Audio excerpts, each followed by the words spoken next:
यर्मिया पहला बाब। यर्मिया बिन खिल्किया की बातें, जो बनियामीन की मुमलकत में अंतूती काहिनों में से था, जिस पर खुदाम का कलाम शाह यहूदा यूसिया बिन अमून के दिनों में उसकी सल्तनत के 13वें साल में नाजिल हुआ। शाह यहूदा यहोयाकीम बिन यूसिया के दिनों में भी, शाह यहूदा सिदकिया बिन यूसिया के 11वें साल के तमाम होने तक, अहले यरूशलेम के असीदी में जाने तक, जो 5वें महीने में था, नाजिल होता रहा। तब खुदाम का कलाम मुझ पर नाजिल हुआ और उसने फरमाया, इससे पेशतर कि मैंने तुझे बतन में खल्क किया, मैं तुझे जानता था, और तेरी विलादत से पहले मैंने तुझे मखसूस किया और कौमों के लिए तुझे नबी ठहराया। तब मैंने कहा, हाय खुदा, देख मैं बोल नहीं सकता, क्योंकि मैं तो बच्चा हूँ। लेकिन खुदा ने मुझे फरमाया, यूँ ना कह कि मैं बच्चा हूँ, क्योंकि जिस किसी के पास मैं तुझे भेजूँगा तू जाएगा, और जो कुछ मैं तुझे फरमाऊँगा तू कहेगा। तू उनके चेहरों को देखकर ना डर, क्योंकि खुदा फरमाता है, मैं तुझे छुड़ाने को तेरे साथ हूँ। तब खुदा ने अपना हाथ बढ़ाकर मेरे मुंह को छुआ और खुदा ने मुझे फरमाया, देख मैंने अपना कलाम तेरे मुंह में डाल दिया।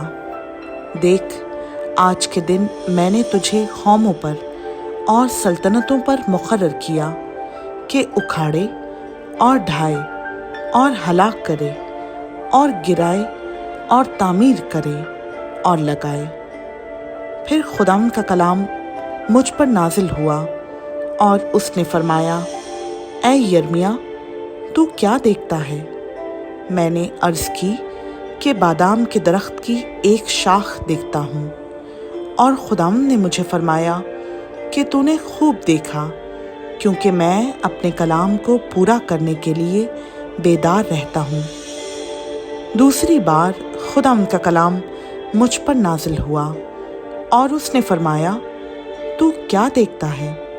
मैंने अर्ज़ की कि उबलती हुई देख देखता हूँ, जिसका मुंह शुमाल की तरफ से है।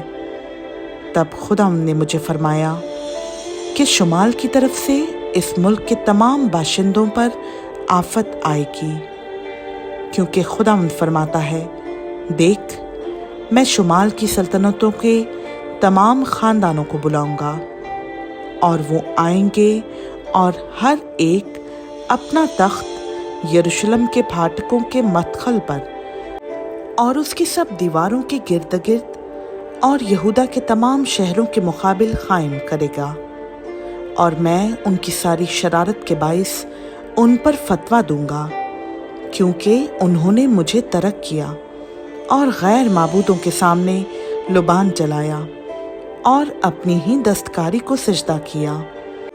इसलिए तू अपनी कमर कस कर उठ खड़ा हो, और जो कुछ मैं तुझे फरमाऊं उनसे कह। उनके चेहरों को देखकर ना डर, ऐसा ना हो कि मैं तुझे उनके सामने सरासीमा करूं, क्योंकि देख मैं आज के दिन तुझको इस तमाम मुल्क और यहूदा के बादशाहों और उसके अमीरों और उसके काहिनों और मुल्क के लोगों के मुकाबिल एक फसीलदार शहर और लोहे का सतून और पीतल की दीवार बनाता हूँ।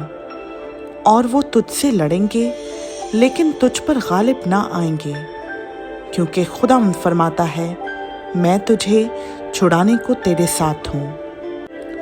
खुदा का पाक कलाम का पढ़ा, सुना, समझा और कबूल किया जाना हम सबों के लिए बाइस बरकत हो।